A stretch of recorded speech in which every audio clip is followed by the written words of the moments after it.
Good morning, good afternoon, depending on where you're tuning in from. Happy Friday. Good to see you back here. If you're tuning in with us on LinkedIn, YouTube, or Facebook, hello, and welcome to Tisha Talks Live. Tisha Talks Live is a very casual conversation with entrepreneurs around the globe as I get to feature them and talk about all the amazing things that they've got in store. Today, I have a special treat for you. I have Elaine Birks-Mitchell. She is the CEO of the Bra Recyclers, Inc., and she is joining me today. And we're talking about being a social entrepreneur. So I'm so happy to bring her into the show in just a little bit.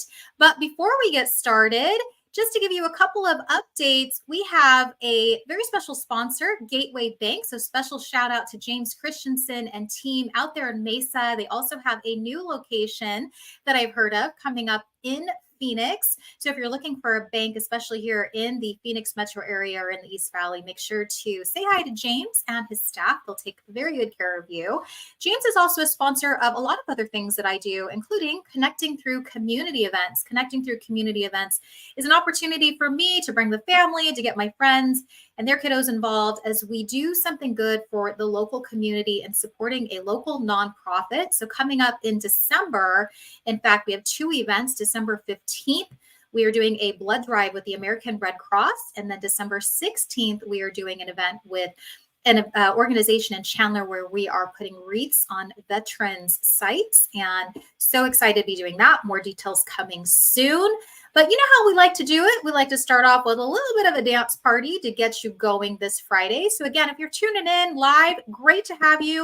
Even if you're catching us on the replay, Elaine and I are so excited to be chatting it up with you. So make sure you drop those comments in the chat, ask us questions, join the conversation, and we will get right back to you. So happy dance party. I'll see you back in just a few.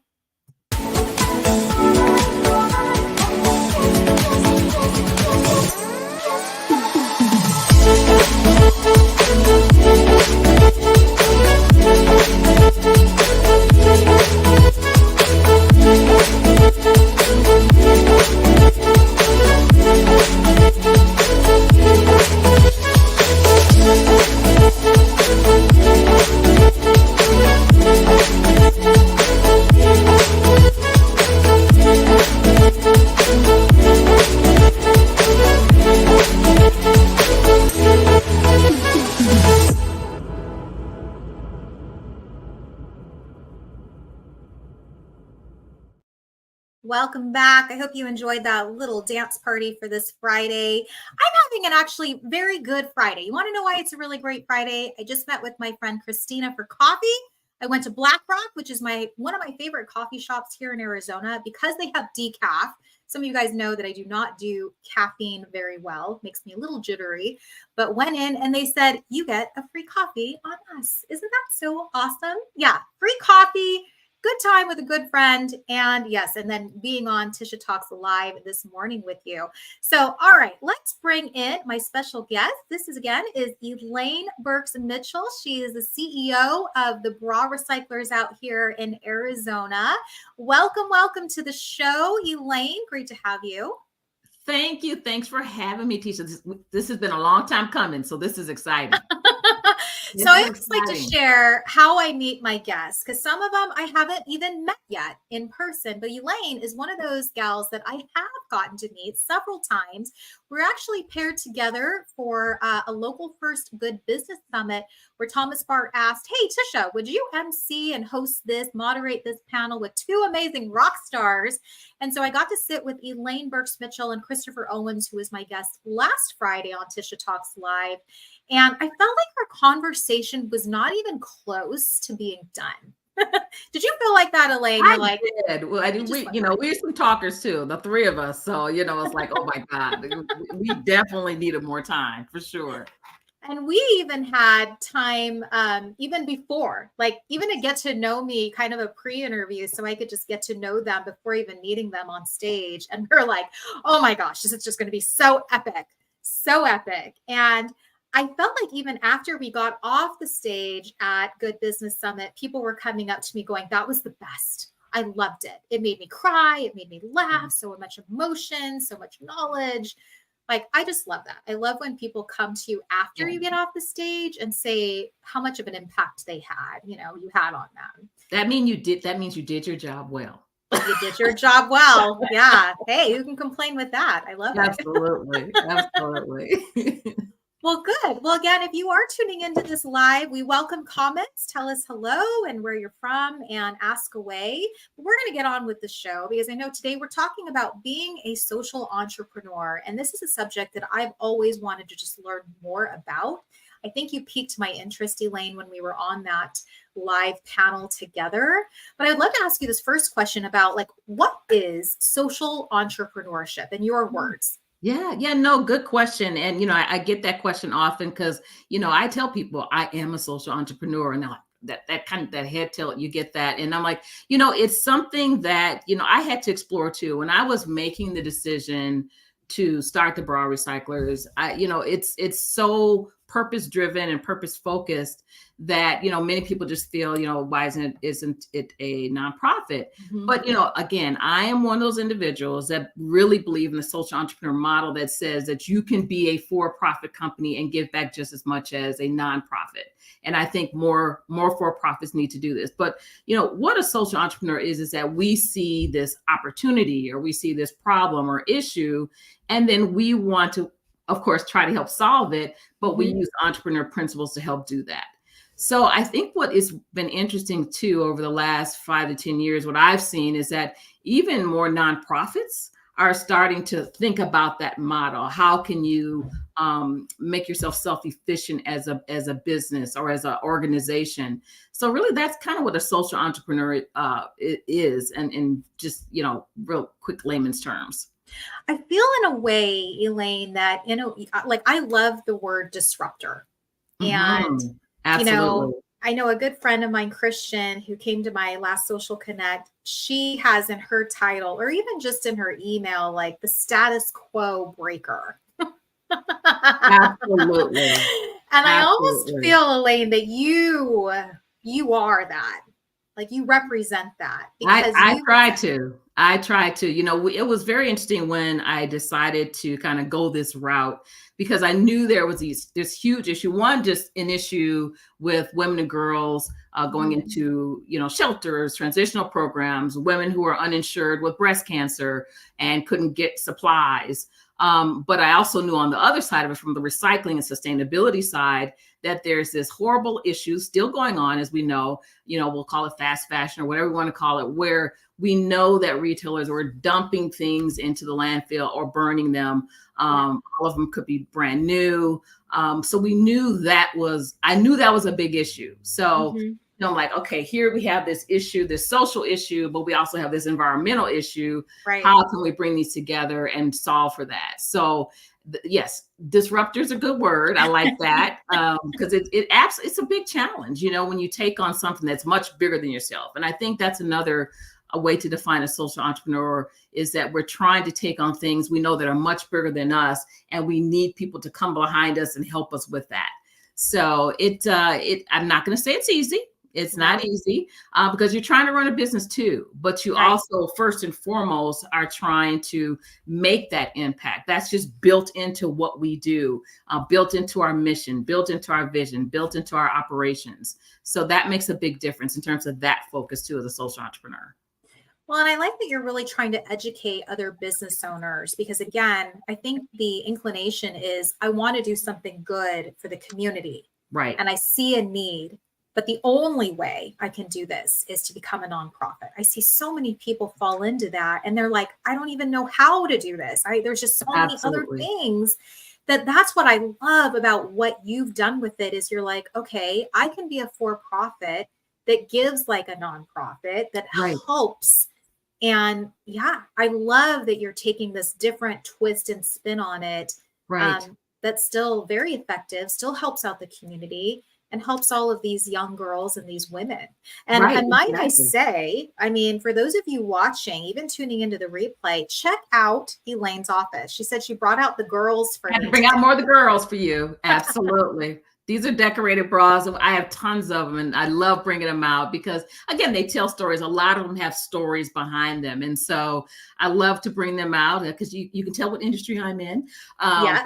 they're just fun anyway to have out, and again, sometimes we'll tell a lot of the stories behind them. There's women who have decorated these who've had breast cancer, and so they can no longer wear these bras, so they decorate them and tell stories about, kind of their journey and moving forward. So, and then we have people in the shelters who will decorate them and tell their stories of, and that's kind of a release for them. So it's just fun. It's fun. I love having them up because everyone's like, oh my God, look at that. And we have even had guys. Yes, we've had guys who have decorated them too. And they have some pretty unique ones also and pretty good stories.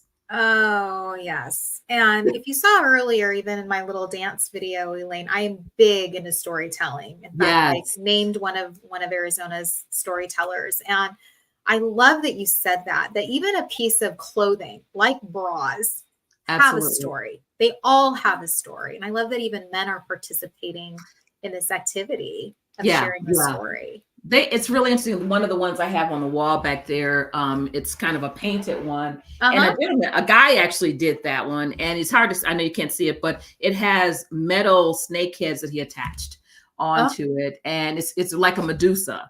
And but the title of the piece was called Powerful Woman. So his story that he told with it said he did this piece to honor and recognize powerful women in his life. And I thought that was just amazing. So, it's very interesting to see even a guy take that on and realize how important a bra is, but just doing it through, a piece like that and recognizing powerful women in his life. So, and bras, again, as you and I have talked before, just they mean so much to people or to women and girls. And we just don't realize how much they mean. Things like a girl or a woman says a bra is a rape deterrent. That is not something we think about when we're going out to the store and buying a bra or while we buy a bra. But, as a woman on the street, your chances of being raped or abused are very high. Yeah. So, a lot of women try to cover up, or when we go out to do fittings, they have 2-3 bras on because they're trying to flatten out so that they don't draw any of that attention to them. So it's just, those are things we don't think about. And it's just amazing how important it can be for some girls in other countries. They can't go to school without the appropriate underwear. Right. That's horrible that they have to go through that, or they can't play sports. So, and now in some of the high schools, because we'll talk about that, because we do now have a nonprofit arm, but, we're finding that some of the girls are being sent home because they don't have the appropriate bra or underwear on. So that's in our schools here, not over in another country. That's right here. That's here. Just in our local community. That is right here. So, because we've partnered up this year with 7 Title I schools. And that is, I just have to tell you, that has been pretty doggone amazing. The fact that, again, I'm saying right here in the United States, that we have this issue in our schools, that our nurses and our teachers and volunteers who are working with these kids don't have the appropriate resources to give to these kids. And, you don't think about underwear. You think about books, pencils, pens, backpacks, all that good stuff. No, they also need underwear. They're coming to school with dirty underwear or the inappropriate underwear. They just don't have it. So, being able to give that to the school nurses so they can provide that to those kids, it's amazing. It just builds their self-esteem, that a lot of them are being bullied and teased and over something like underwear, that's horrible. That shouldn't be happening. And again, right here in the United States, not over in another country, right here. Right here. I want to give a shout out to Marcello. Marcello is here. He says, I love good stories, team live. Thanks so much for being on. So when I posted this and scheduled this out, he was one of the first ones that's like, oh, I love it. And so I don't know if you know Marcello, but he is on LinkedIn and he is also in the recycling world. Oh, wonderful. And yes. So I was like, oh, you two, if you don't know each other, should really, really connect. Absolutely. I feel like you two are also in the same industry and have a heart for recycling and sustainability. And so I'm connecting. I'm like kind of the ultimate connector. I like that. I like that. And it's so great to see other people in the recycling industry. We're in the industry that it's tough. It's a very non-transparent industry. Mm-hmm. And so a lot of people just don't know a lot about it and how it works. And so, when I first started, Tisha, I was really trying to educate people around our industry, because I think it's one, when you think about where we kind of land in the supply chain, particularly dealing with retailers, we're kind of at that end where they're trying to figure out what to do with all the stuff they didn't sell or Right. returns. And a lot of retailers still aren't comfortable enough saying what's happening with that, that they're either it's going into a secondary market or they're donating it. So sometimes on purpose, it's kind of not transparent because they don't want that information out there. But I think we're starting to see a little bit of a change, because guess what? The consumer is saying, hey, what's happening in your supply chain? What are you Right. doing with all that excess? And I think we can guide that a little bit more. Or the consumer can help kind of change that trajectory of the circular economy, because we want to know, like, okay, we're spending our money with you, but then now what are you doing with all this excess? How are you helping the community? How are you helping the planet? So we Right. definitely, as consumers, can help with that in terms of, where we spend our money and asking those questions of retailers. Yeah, it's interesting because, I've got two kiddos, Elaine. I have a 15-year-old and a 11-year-old, and I really teach them like thrift, like go and buy Yes, other items. Like I actually prefer it because nobody else is going to have that when I show absolutely. up. And Absolutely. it kind of saddened me. I was with my daughter and a couple of her friends for her birthday, and we were by kind of a secondhand store, like Once Upon a Child, if you've Mhm. ever kind of seen that. And I love going to that store because I'm like, sometimes we just need some shirts and some shorts, and and it's okay because we grow out of these sizes so quickly. And I just remember one of the little boys that we were with, he was like, "Ugh, who buys like stuff like that?" And Ellie Yeah, just kind of closed off, like, and she told me, she's like, I actually like shopping there, mom. And I was like, I love that because a lot of my stuff is thrift. I'll yeah, share. And I absolutely.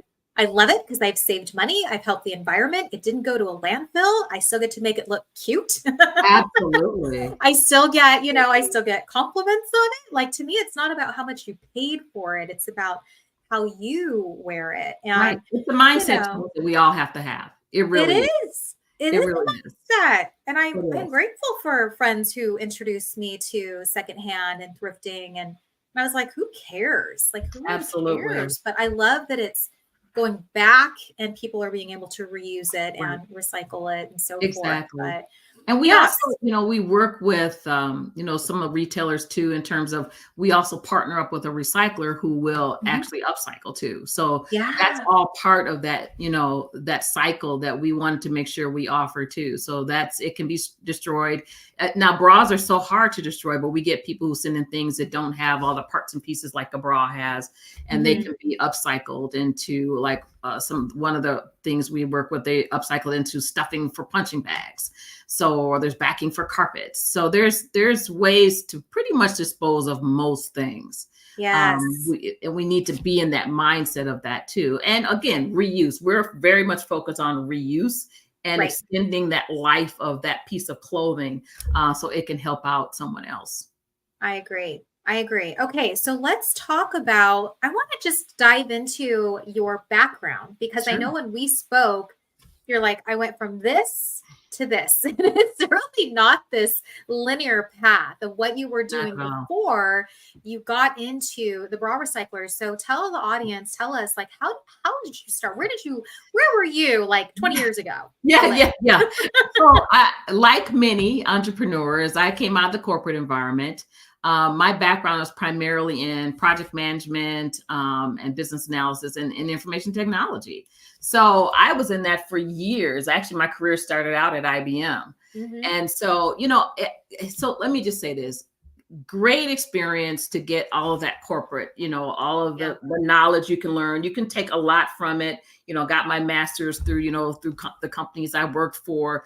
But it was so interesting, Tisha. I knew very early on, I would say within the 5 years of being in the corporate world, I'm like, ooh, this is not my end game. This is Yeah. absolutely not my end game. Because I knew there was going to be a better way for me to use my gifts, my passions, and and a place where I can work and not have my values compromised. So that's what I guess people, there's a great book called Whistle While You Work. And I'll mention, and they talk about your calling, and that's made up your gifts, your passions, and your values. And I wanted to, as I kind of went through the whole corporate experience, I'm like, oh my gosh, I don't feel like I'm giving back enough, and it's interesting because there's a lot of bits and pieces that, I know I've taken with me into my entrepreneurial journey. Yes. And, I think about what I gravitated toward when I was in the corporate world. I always, any company I work for, I wanted to figure out, okay, what are they doing in the community? How are they giving back? How can I align with that? Get involved in their volunteer work. Even the work I did as a project manager in software development, I always gravitated toward taking on those projects. We're trying to solve a problem, and hopefully it was going to help someone downstream. But in many cases, as you probably know, it's more for how much money it can make you. So that for me, it was like, okay, but I need that other piece. I need something else. So I started, working outside, having little businesses outside of my corporate job. And my first real company was a catering company, actually, believe it or not, because I love to cook. Because one of the things that I was looking for, and they talk about in this book from Richard Leider of Your Calling, is that, look for things that you love to do. And I love to cook. And so I wanted to figure out how I could do that.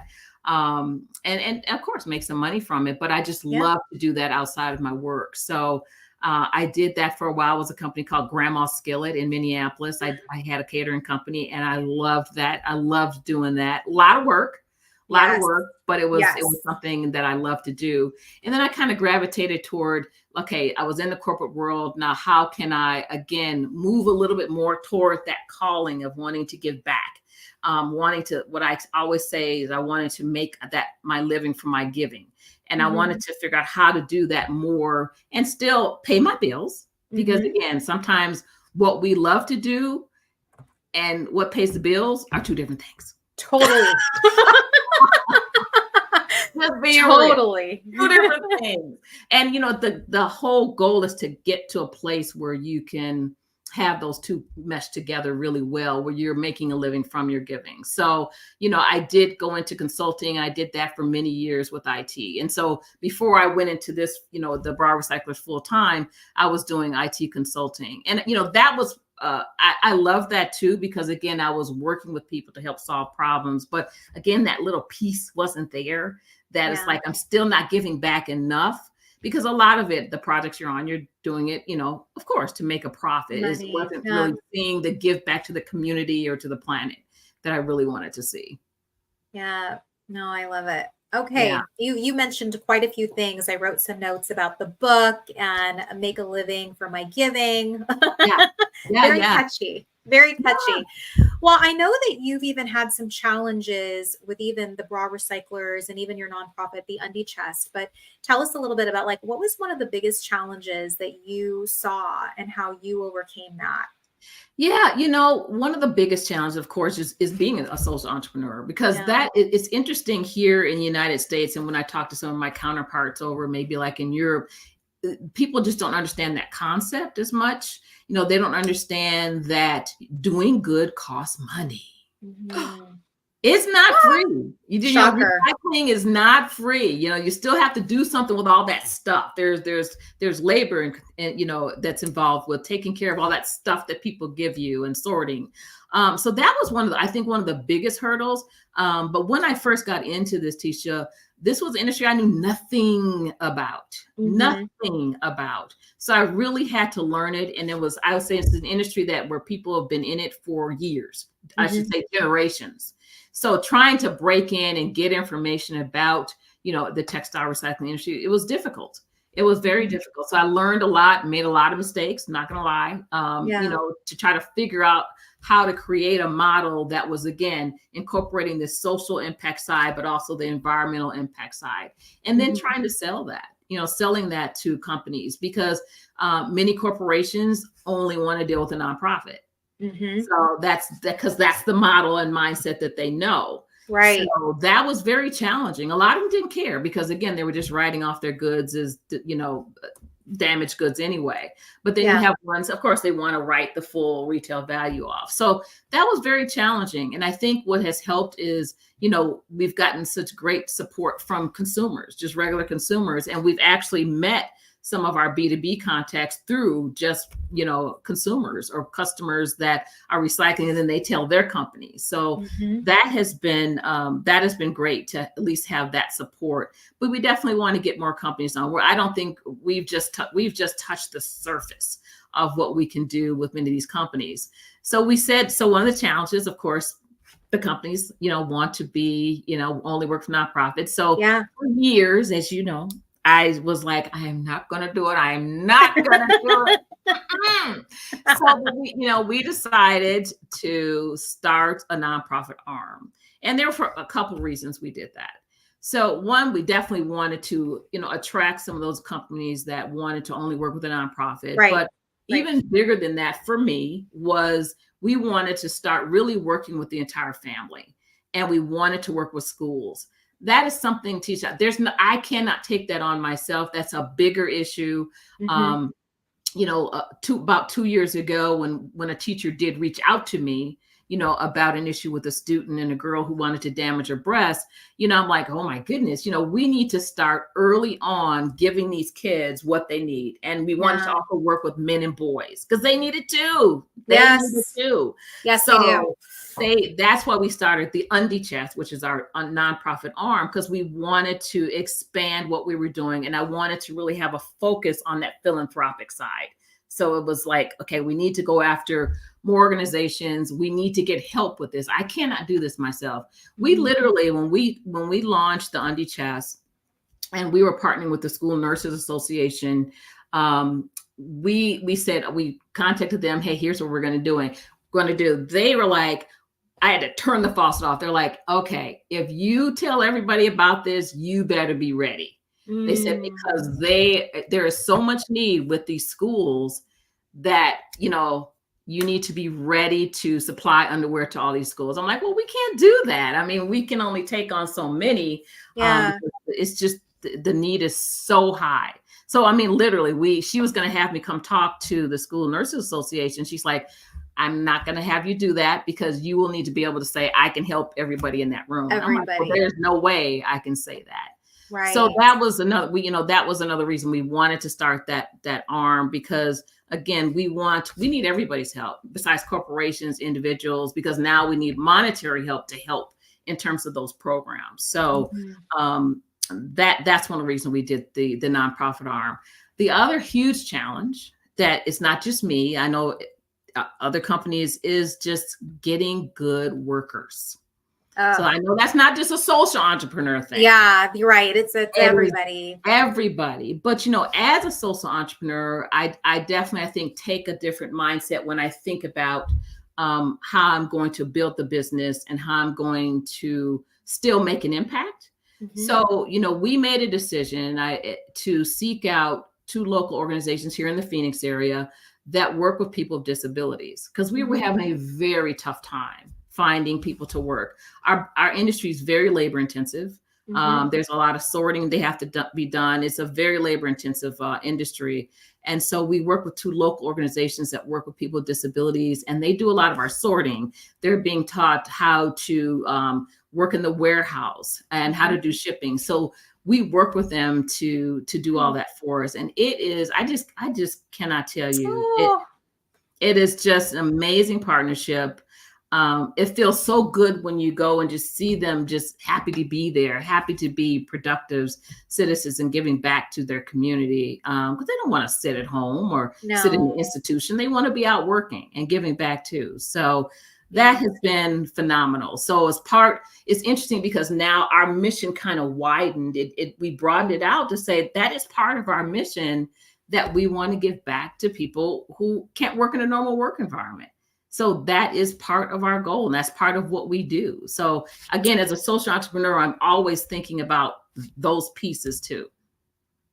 I love that you've said that. I didn't know that piece of what you were doing. So I always feel, Elaine, that you're like, I'm going to dive deeper. I'm going to get, I'm going to see what problems there are, and I'm going to fix it here. And you're just like the most amazing human I think I've ever Oh, met. thank Just like with you. all the things that you do. And I understand, like, I don't know if it's the organization you're working with, but TCH out in Yes, Tempe. we work with them. I kind of We, figured because we work with I've gone TCA. and done a tour with Don Hawking, and I just was like, Yes. I love your organization. I love that you've created this shredding warehouse for Yeah. people to be able to have and be part of something. Because, like Yes. you said, even though they're disabled, they don't want to just sit No. there and watch TV and do it. No. Like, they want to be part of something. They want to know that they're giving back and their work Absolutely. matters. So I have such a Absolutely. big heart for that. I've done nonprofit work with them too, and supported them at some of my events. And I kind of had a feeling. I was like, I'm wondering if it's Yeah, it is. It is TCH and EpiHab. So yeah, absolutely, absolutely. They have been wonderful. TCH, we just started working with them not too long ago, and we've been working with EpiHab for quite a while. So yes, it's amazing to have those connections, and again, another way to kind of give back. yes. So in your business. So I mentioned earlier, there's a book, and I recommend people take a look at this. It's called Whistle While You Work. Uh-huh. And that's by Richard Leiter. Mhm. And one of the things I learned about this book, even before I became a social entrepreneur, I was in grad school and still up in Minneapolis. And, what I loved about that book is it talks about your calling, and it talks about, your calling or your gifts, passions, and your values. And, it's about when you think about your calling, it's something that's bigger than yourselves than yourself. And I think about what we do. It's much bigger than me. Oh my God, Mhm. this thing is huge. Sometimes it's overwhelming. I'll just be honest with you. But it's definitely, as I think about it, and a lot of people don't have this opportunity to really find their calling. And I really feel I have with what we're doing now. I mean, I Mhm. know we tend to stick in our corporate jobs, and hey, I did that. I stayed in probably longer than I should have. But Yeah. again, it paid the bills. It was comfortable. But I was Right. always doing something on the side to move toward that calling. Mhm. And it's something I think you have to sometimes take that leap of faith. Because I know a lot of times, and I did it too when I was in the corporate world. We're like, I'm going to find that dream job, in the corporate world. And some people do. So don't get me Mhm. wrong. Some people do. But then a lot of people don't. I think we saw during COVID, a Mhm. lot of people were doing this. We had this exodus of people that were leaving their jobs. They're like, this is not what I want. You know what I mean? Yeah. It's like, what is going on? People are I just leaving know. their job. Maybe they were reading that book, Elaine. Maybe They they were might reading have Whistle While been. You It Work and might going, have this is been. not the end for me. This is not It's the end goal. exactly. And so when you think about, your gifts, and those are things that, when you're doing them, you just forget about, time just goes by, and you're just like, oh Yeah. my God, just something, I just love doing. And when I'm doing it, I don't even know what time it is. I'm just doing it. And then passion, again, that thing that just makes you just like, okay, this is a reason for living. I have to help with this. I have to do something. Just like for me, I have to help these girls who, are coming to these programs, or girls or women, with Mhm. something as simple as a bra that can change their lives. And then, you think about your values. Values are just those things that, that you do, those the choices that you make, the Mhm. people that you're around. And, you want to be in an environment where, you can hopefully, not have to compromise your values. And sometimes you're in companies where, that has happened. And I know that's It's been true. for me. So it's when you put all those together, you can kind of figure out your calling. So the book it's a great book because it also comes with, I pulled these out. They have, it's like cards, and they kind of Okay. take you through an exercise where you're kind of, identifying your gifts and values, and you're kind of ranking them just to see, where you land. Because I think it'd be interesting for people, even on a call or listening Uh-huh. in, to think about that. Are you really doing what you love to do? And if you Mhm. aren't, how can we move toward that? Let's think in the next 3 to 6 months, how can you move more toward your calling or what you really are passionate about and love to do? I think if people think about that, they were like, yeah, Mhm. It might change they everything. might I change everything. Yeah, I think I might actually incorporate that in because when I work with clients and in personal branding and also just in business consulting, I'm always like, what is the life that you want to create for yourself? It's Yeah. not my life. It's not anyone else's life. It's your life. What do you want for your life? What do you see yourself doing? When are you working? What's your ideal? And, it's hard because they're given all of these, what everybody else thinks their life should be. I'm like, it's your Absolutely. life. So I really like this exercise of let's figure out what your calling is and what you truly are passionate about and figure out Absolutely. that piece. And it's kind of like, how can you make what you do more consistent with who you really are? Right. Because a lot of people just, we're doing things and it's like we're just kind of going through the motions, Yeah. And I think we see that. I see that a lot of times in some of the younger workers or people that I've talked to maybe about hiring. They're just kind of going through the motion. It's like, and you realize this is not what I really want to do. And that's why I'm not putting my all into it. Yeah. I'm just not doing it. So, but it gives me a check. But Yep. then you're not happy. So I think, again, during COVID, we saw more people kind of taking that leap of faith and jumping out and really moving toward what their calling was. And you'll go through iterations. You'll figure it out. It's like, is it this or is it this? You're going to go through a journey of really defining what it really is. But when you find it, it's amazing. It's amazing. And for me, I definitely know I'm there with this. I'm not going to say it's easy, Tisha. It's not. I know it's not. I know it's not. All those things we want to do are never, ever, ever, ever easy. Absolutely. Because I could definitely be doing something that would just be bringing a whole bunch of money, go back into IT consulting. But I wasn't happy with that as much. You know what I mean? Now, what I did bring with me to our business is that because I had that background, I'm very focused on making sure I have the right systems in place to make things run more efficiently. So that is a big thing I took away from being in the corporate world and being particularly in IT, is that I have the right systems in place so things aren't so manual and I, don't have to hire as many people because I've automated so much. Yes. So those are things that I took with me from the corporate world, which are good. Yeah. I always say that to people. I'm like, don't discount your background. Like Absolutely. You've had so many experiences. And if you really sat and just laid them all out, you would have a program, a service or something to use now. So I always say that. Absolutely. I was like, you had that experience for a reason. Absolutely. And think about that. Except for those who are even trying to be or thinking about being an entrepreneur, think about what you love in your current job. And like, okay, let me take these bits and pieces out. And now what can I do outside of this to, either make a living from it or just have, do it as a volunteer. But if you want to build a business, take those key things that you're really good at and that you love in your current job and figure out how you can maybe make a business from that. It can start from as simple as that. Or you start with something like I did. We saw an issue like girls without bras. Yeah. So I took that, had no idea where I was going with it. I'm just going to be honest. And I'm like, what can I do to solve this? Dozen in my drawer with tags on it.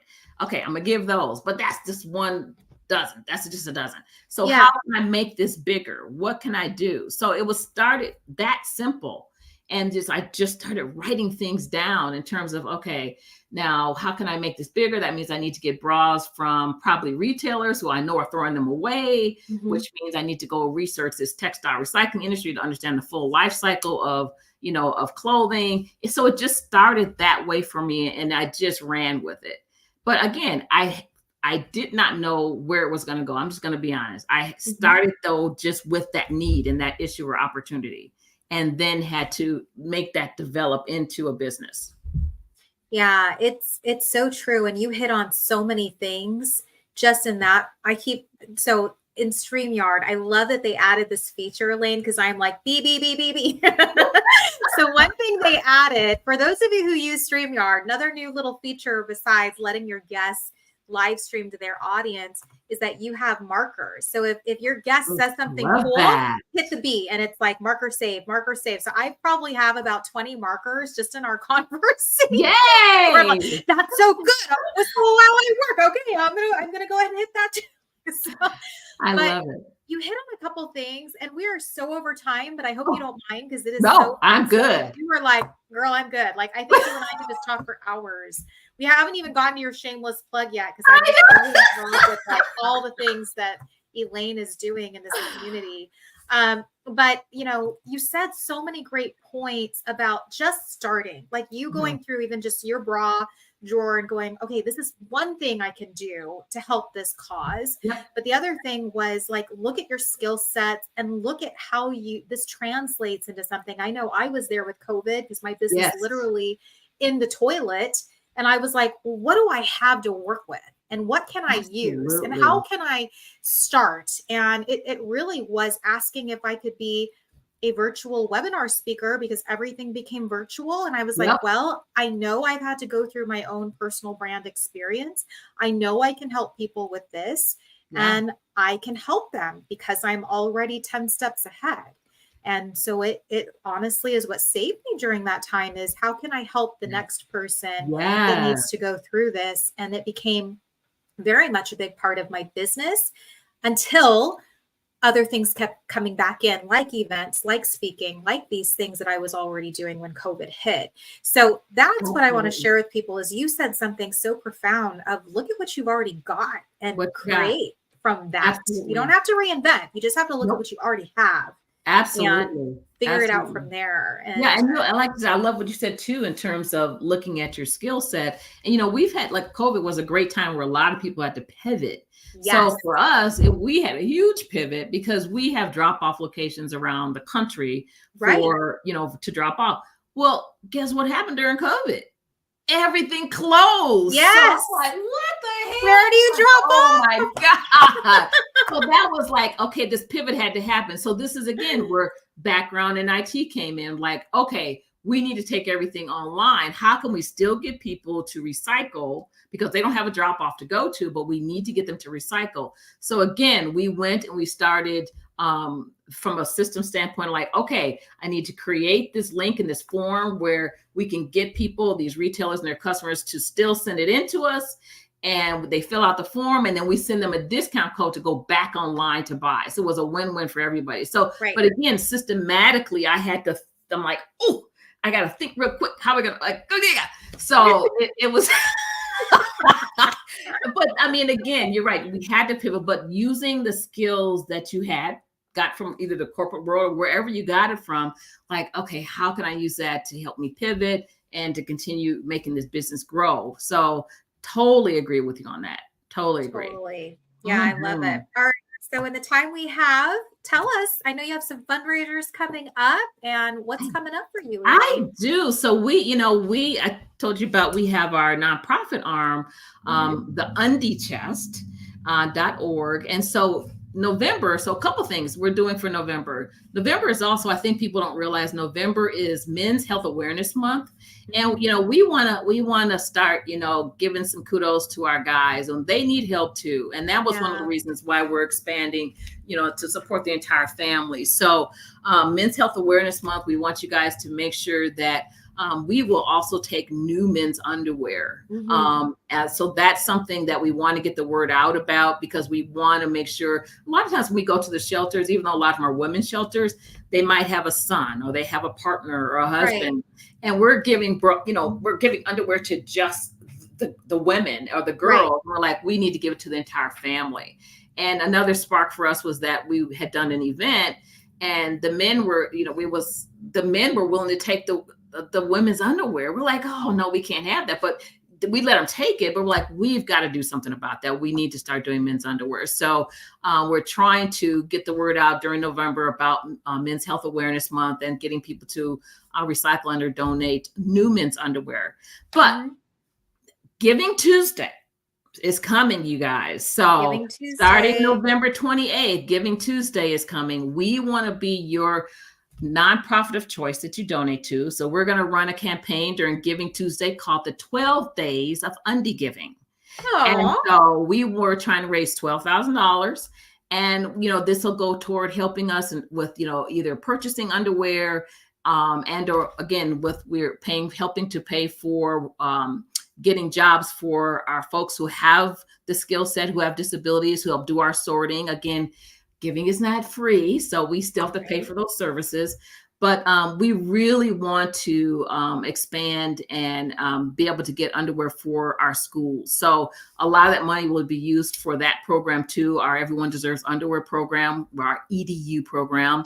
So we're hoping that you guys will become or will find us for Giving Tuesday, and we will be your charity of choice for Giving Tuesday. We're going to be on Arizona Gives, so a lot of people know about that here in Arizona. But also you can go to our website, undiechest.org, and give directly there.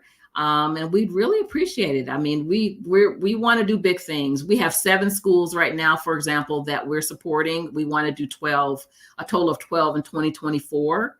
Okay. And we have over 130 nonprofits we've already supported with primarily with women's underwear and bras, but we haven't done a lot with men and boys. So we really, really want to focus on that in 2024 and expanding our schools to 12 instead of 7. You have some very audacious, big goals. Yeah, I know. Elaine, but I'm a crazy woman. I'm crazy. I'm a crazy woman. Crazy is good. Crazy Okay. gets things done. Crazy is like, let's go, let's help. I'm so proud of you, and you're doing such a great thing for this community and for just, across the country, helping these schools, helping these boys and girls. Yeah. And I think, like you mentioned, like we just take things like this for granted. Underwear, like something as simple as underwear. It's my daughter she loves Christmas, and she already has the Christmas music playing in the house. And I'm always like, okay, Alexa, stop. Like I'm doing the dishes. Like just, but she asked me just about what I want for Christmas. And I just said, you know what, Ellie, I really am not of all of these gifts. I don't need gifts. I don't really want gifts. It's, I'm trying to tell the kids it's not about the gifts. It's not about that. It's about practicality. And would I even use it? Or could I share this? Or could I give to something else? Totally agree. And I want to challenge people that during this Christmas, like you don't need, or even the holiday season, that you don't need more stuff. Like, absolutely. I love, my girlfriend gave me a box of like 10 candles. I'm like, what am I going to do with 10 candles? With 10 candles. Exactly. With the other 10 candles that I just have sitting there that I can't burn fast enough. It's just those things that I'm like, I don't really need it. I would much rather give it or buy something that would help someone else. So I'm going to challenge everybody out there. Undies. Our 12 Days of Undie campaign, Give Undies. We just took 2 weeks ago, we just took 5,000 pair of underwear over to 3 high schools and middle schools. So that, I'm just hoping during the holiday season, even that's a simple gift. Oh my God. I just hope it just means so much to them. So yeah. Oh, it's huge. Yeah, it's huge. And that wasn't even enough, to be honest with you. I mean, we can give what we can give. That's all we had. So they needed even more. So, but we were able to at least give that. Well, I love your heart, Elaine, and I love what you stand for and all the good that you're doing in our community. I'm so excited to have you on. We're so not done with our conversation. There's so much more to you. I know there is. And you've just shared that with us. Okay, so I know that you've got the Undie Chest. You also have the brarecyclers.com. Yes. And if you are on LinkedIn, you can find Elaine here at Elaine Birks-Mitchell. And I already know there are some people that like some posts this morning that I want to introduce you to. One of them is another girls empowerment type organization here in Arizona. And then, of course, Marcello, who is joining us, who is also big into recycling. Yes. And then, of course, if you're on Instagram, you can find her at the Bra Recyclers. And I'm just so grateful for our connection and our friendship. And I know, I love that you've really pointed out how people can help you in so many different ways, either through giving or, donations. And yeah, I think, I tell people, make sure to ask, when you're where you buy underwear or clothing, ask them what they do with their overstock and returns. Yeah. You might be surprised. Right. And then send them our way. Yeah, I know. So every store, I'm going to be like, I have a question for you. What do you do with these things that come back because it was the wrong size, or they already opened the package? They might tell you, they throw them out and they're like, We have a place for that. We have a place for that. I need like massive cards for you, Elaine, where I can just be like, here's a resource, here's a resource, here's a resource. Absolutely. Bring it to them. Bring it to them. Oh, Elaine, it has been such a treat having you. I love that we're in the month of giving, especially in November, and you were my first one to kick it off. And, you know, thank you for sharing your heart. Thank you for sharing what you do for Arizona and even, you know, across the nation and how you're serving other people. I'm sure IBM is sad they don't have you, but better for you. Well, that was years ago. Oh my God. That was after I got out of college from Purdue and went there. So, but great experience. So yes. Here's the thing. Even if it wasn't a good experience, I always say it was worth it for the learning and Absolutely, it was. And for the lessons and knowing what I want and what I don't want and how I could utilize those skills. So absolutely, it's not for nothing, you know, it's always good. It's good I try to take something from everything, you know, everything I'm involved with, you know, whether it's good or bad. Yeah. Good stuff. Well, thanks again. If you were tuning in live and you just didn't want to say anything, well, thanks for being here. You know, you can always reach out to Elaine on Instagram and also on LinkedIn. I highly encourage it. She is truly a great person to know. Oh, thank you. Thank you for having me. This has been amazing. Thank you. I told family you now, so we're all family. I know, and you practically are my neighbor because I know you live pretty close. That's right. Yeah. I love, like I said, I love your mission and I love how you're supporting even other nonprofits through your mission. Like like I said, you're the disruptor. You're the ultimate disruptor. Trying to. I do it with a smile though. Yeah. I know. You're like one of the most positive people I know. So I was like, I know I'm going to have such a good Friday getting my free Black Rock, having girl time with you and with my friend Christina. It was just perfect morning. And thank you for having me. Yes. Thanks, Elaine. All right. Well, coming up next week, I have the pleasure of introducing you to the power couple. Chantel and Troy Brooks is coming on, and we're going to be talking about how to work with your spouse.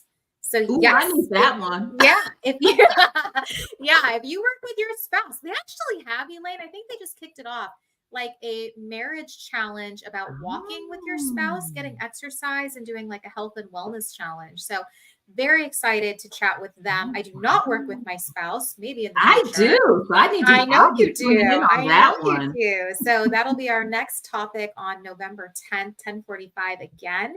And yeah, remember time changes. So now it's going to be 10:45 Mountain or Arizona, not Pacific.